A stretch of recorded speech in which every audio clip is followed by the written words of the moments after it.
Well, let me ask you this. When's the last time that you went to failure? When's the last time you really went on every single exercise that you have to absolute failure? You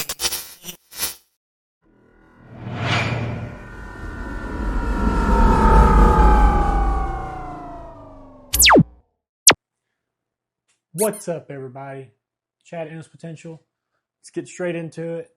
10 things that are stopping you from getting stronger and bigger.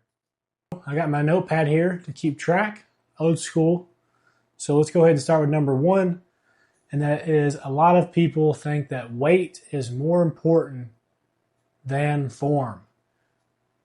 And so this is something I see a lot in the gym.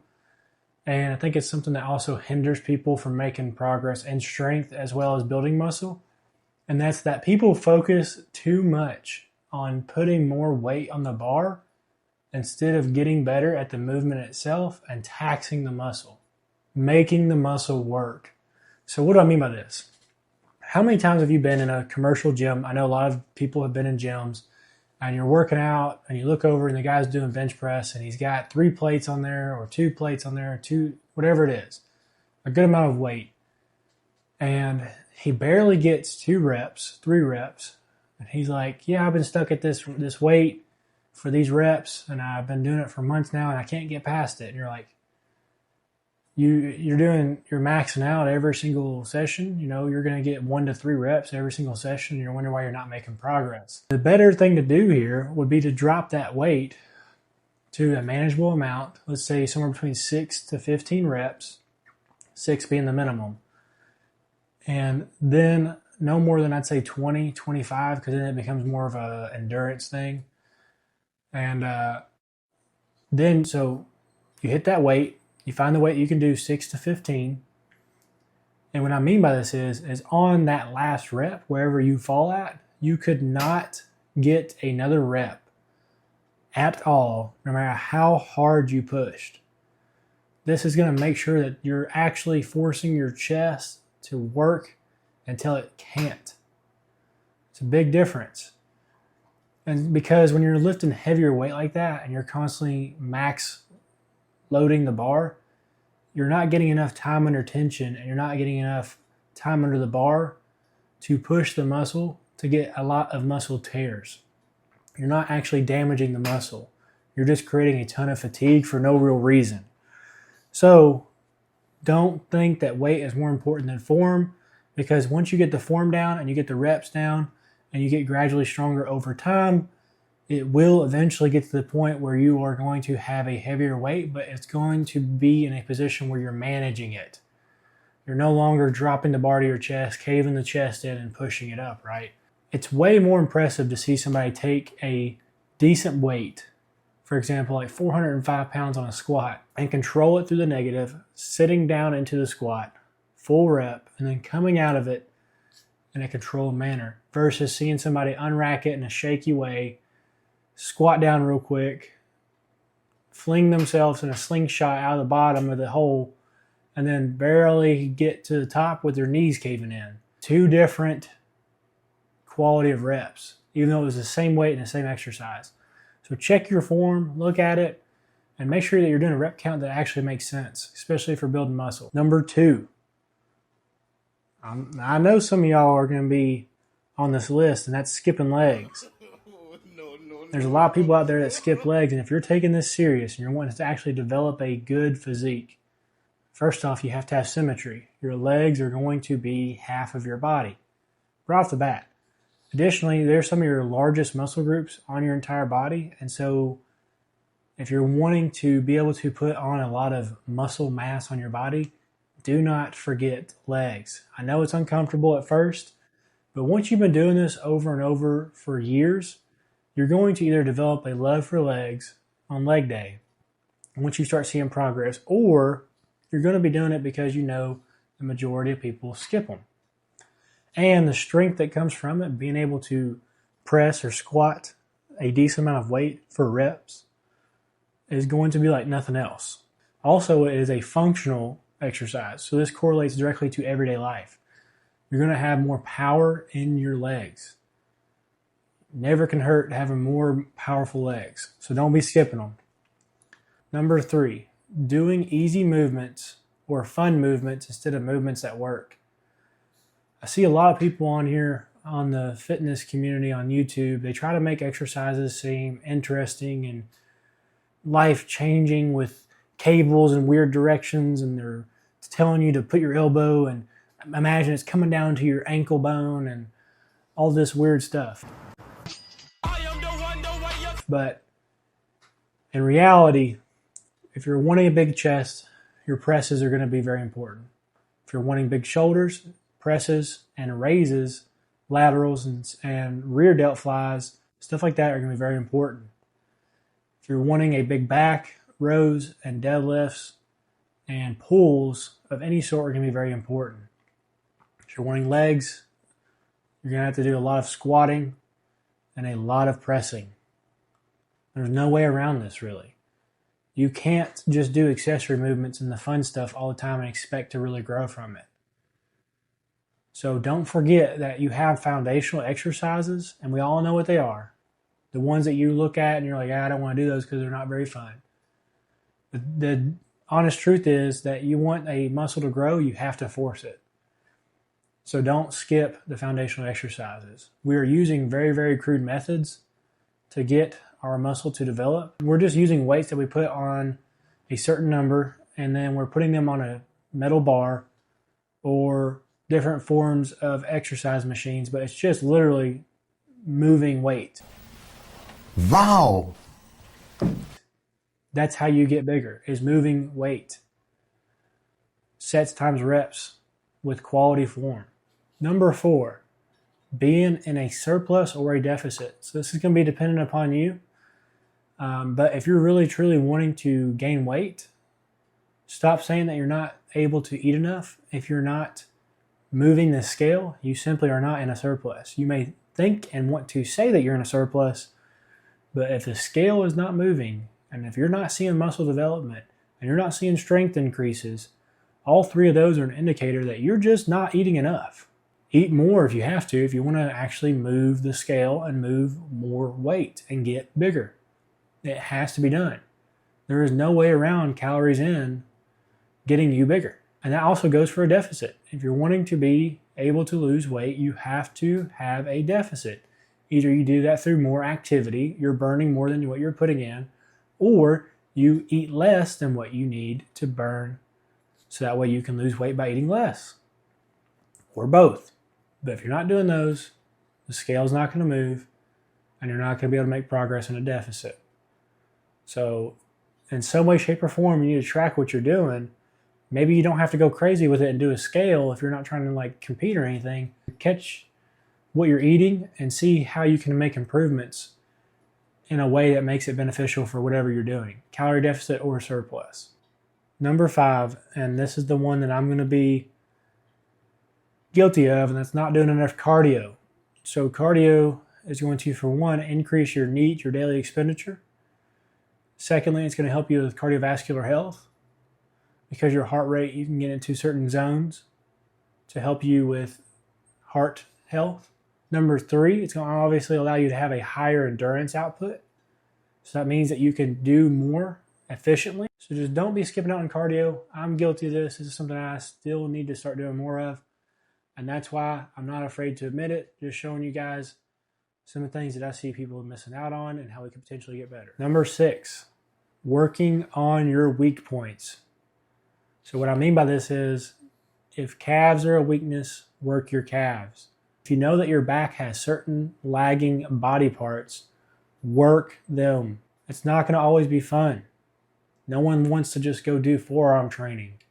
No one wants to just go do trap training instead of doing lat pull downs all the time. That lat pull down machine at every single gym is never free. But how often do you see somebody over there in the corner doing upright rows or farmer's carries or heavy deficit deadlifts or heavy deadlifts with pauses at the top, just letting the trap stretch? You never see that. You never see anyone holding 400 or 500 pounds off of a rack pull and just seeing how long your traps can hold the weight. Shrugs. I never see any TP. That's all, folks. I never see anybody do heavy shrugs with intention behind it to grow their traps. But man, the cable row and the lat pull down are always taken because it's a fun exercise, and having big lats is always going to be more fun than working on traps or rhomboids or spinal erectors. Not very many people are ever on the hyperextension and actually training their back in a very, very hard, intent manner. Stop skipping your weak points. Number 7 is not tracking your progress. I see a lot of people doing random things in the gym. All right, this is it. This is very serious, my weight. Okay.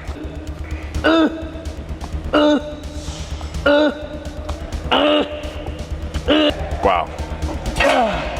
Oh my God. And they are just doing stuff day in, day out. They don't even track their weights. They don't know if they're making progress. Put it on a journal. There's a clue on the notebook. Wow. Our notebook is the first clue. You got to put it on a journal or something to keep up with it. Because what's going to happen is over weeks and months, you're going to be like, oh yeah, I'm making strength increases. And you go look at your journal and it's like, you've been hitting that same weight for the same reps for weeks now. You're cheating yourself. Stop doing that. Stop doing that. If you'd like help to stop doing that, send for this informational pamphlet, How to Stop Doing That. You need to figure out some way to get over a plateau and keep moving forward. Not tracking your progress is doing a disservice to yourself. And it's going to force you to get uncomfortable because at a certain point, you're going to be really pushing it to get one more rep. You're going to be really pushing it to get extra weight on the bar. And you're going to have to really start tracking your progress and seeing how you can manipulate exercises, reps and sets, frequency of training to get where you need to go. But you can only do that whenever you actually understand what it is you're doing. Number 8 is educating yourself on how to get better at movements and also how to get over plateaus, how to eat properly. And I think a lot of the issue with this is also the confusion from online media because there's not a lot of people that stay consistent with it or they don't give out all the information. They like to stay vague with it. And so educate yourself. You are your own guinea pig and you are going to understand how your body responds better than anyone. If you're having pains in certain areas and you're doing certain exercises, work around it. Or if you have to see, medical help, anything like that. But you understand that when you eat certain foods, you get digestion issues. And so for me, I don't eat broccoli. I'm not a fan of broccoli. It causes a lot of indigestion issues. Eat your broccoli. Causes a lot of IBS. And so it's just not a beneficial food in my opinion. And also I don't like eating broccoli because you kind of burn yourself out doing the chicken and broccoli at some point in your fitness journey. Everybody goes through it at certain points where they think that's the way to do it. Just bland chicken and broccoli, and I hate broccoli. But mainly because of it causing a lot of gut issues. So pay attention to your body. Number 9 is going to be ego lifting. So it kind of ties into the first one a little bit here. But when it comes to ego lifting, I see a lot of people wanting to pretty much use momentum. So a lot of people will just move weight with no real thought behind it. They get on a machine and they just want to they want to get to 12 reps or whatever the number is, and then that's all they care about. But in my opinion, taking that muscle to its absolute limit is more important than any weight would ever be. And so if I have 135 pounds on the bar, or if I have 315 or 400 pounds, whatever it is, the end goal is always going to be the same. It's always going to be to the point where I can get as close to failure safely as possible, or if it's on a machine or something like that, then I'm going to take it to failure or beyond failure in some cases. Yeah! Kill me! More! It's one up, squeeze it, come on, up, squeeze, harder!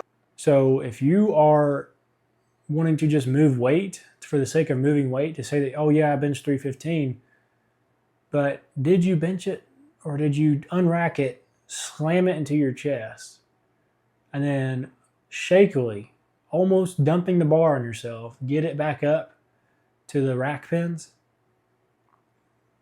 Are you really going to be satisfied with that? Or would it be more beneficial to say, yeah, I hit 315, and then you can see you unrack it, you go down, pause, back up, lock out, rack. That's hitting 315. You can really try to just get to the, barely getting that rep count or that weight count out, but is the risk worth it? Because if you do fail in that lift and you're barely managing the weight and you hurt yourself, you have just set yourself back quite a bit. So if you're going to actually push maxes and stuff, be intentional, be smart about it, get a spotter, have safeties in place, and really listen to your body and try to understand where you're getting stuck at so you can make progress. Don't just move weight just to move weight. And number 10 is going to be a new one that I think has just recently been happening the past few years, and that is thinking that strength is not important in achieving more muscle mass. So, and I think this has to go into the fact that a lot of the social media and fitness influence side of things right now is being dominated by people that say they're natural and it's questionable, or they are just genetically gifted to the point where if they look at weights, they grow. And so what I mean by this is, for the majority of people, if you don't try to have some sort of progressive overload on high quality movements with high quality sets and reps and really pushing it, so how are you going to grow? It's just not going to happen. You can't do the same weight for years and years. You don't have any demand on the muscle to grow. You haven't placed any emphasis to grow. You haven't done any damage to that muscle. You're trying to force an adaptation to a resistance. So, in some way, shape, or form, if you're not going to increase the weight or the reps, you need to make that set better inside of itself. Maybe controlling the negative more. Maybe being more explosive on the way up. Whatever it is you got to do. Maybe going all the way to failure and then hitting negatives after. Adding more sets or into your volume training. However it is you want to do it and you want to achieve your goal. You have to progressive overload, which means you need to get stronger in some aspect. It may not just be always weight on the bar. Sets times reps is also a factor. So maybe it's not a good idea if you're barely getting 305 for 5 to try to get 315 for 5. Because you haven't even gotten 305 for 6 yet. Would it not be more beneficial to get 295 for 7 or 8 and then slowly creep up? And then go back to 305 and try to get out 6 reps. Try to think smart and really understand that you need to get stronger. First off, because you want to have some sort of functional ability in real life. It's also going to be about longevity. And so strength and muscle mass get harder and harder to attain as you get older. And so the more you can do now, the better off you're going to be in the future. It needs to be an investment. So don't forget these things. That's 10 items that I think are going to help you grow and get stronger. And then if you stayed this long, there's a bonus. And that is that I just simply think that a lot of people are not training very hard. And I know it may sound, kind of rough, but that's just my honest opinion after seeing people in the gym train. A lot of people make it a social thing. They go in there, they want to talk and hang out, do random stuff, just kind of get blood moving and burning some calories. But if you're really serious about wanting to grow more muscle and you're wanting to get as big as you possibly can genetically and push yourself, you need to train hard. Even the volume guys and the science guys say 1 to 3 reps into failure. Well, let me ask you this. When's the last time that you went to failure? When's the last time that you really went on every single exercise that you have to absolute failure? Do you even know what failure feels like? I would say half the people don't even understand how hard it is you have to train to hit failure. I mean real failure. When I say absolute failure, I'm not talking to the point where your technique goes away, but where you can't do that exercise properly anymore. You cannot move the bar anymore. It stagnates. It goes backwards. You need a spotter. You need to dump the weight if it's like a dumbbell or something like that. So the idea that you're going to judge 1 to 3 reps to failure just doesn't ever make sense to me. To me, it almost seems more beneficial to train to failure and beyond failure, because then you've hit the nail on the head. Now, the amount of volume you can do when you're training like that is going to vary from person to person. So don't forget to train hard.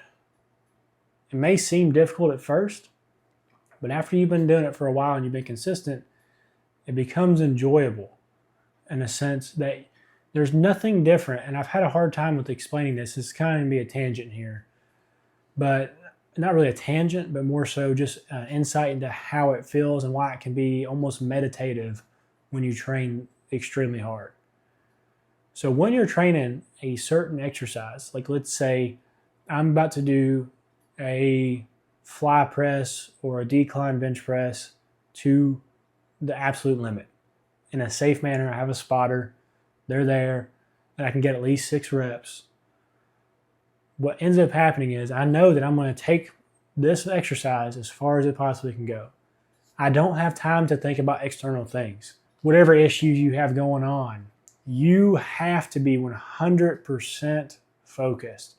And in the essence of that, you are kind of in a meditative state. And then on top of that, the endorphins being released and the pump from hitting the gym really hard and having the muscle swell and seeing it develop and grow, because you can literally see it developing over weeks.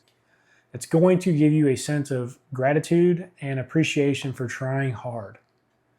And like I said, it's also relaxing in a sense, not in the sense of doing it. I wouldn't say relaxing, but it's calming. Calming is the correct word here. And it allows your mind to be free for an hour, hour and a half, however long you're working out. So don't be scared to train to failure. There's a lot of benefits to it. And also it allows you to chase things that are difficult. So follow these and let me know how much they help you. See you in the next one.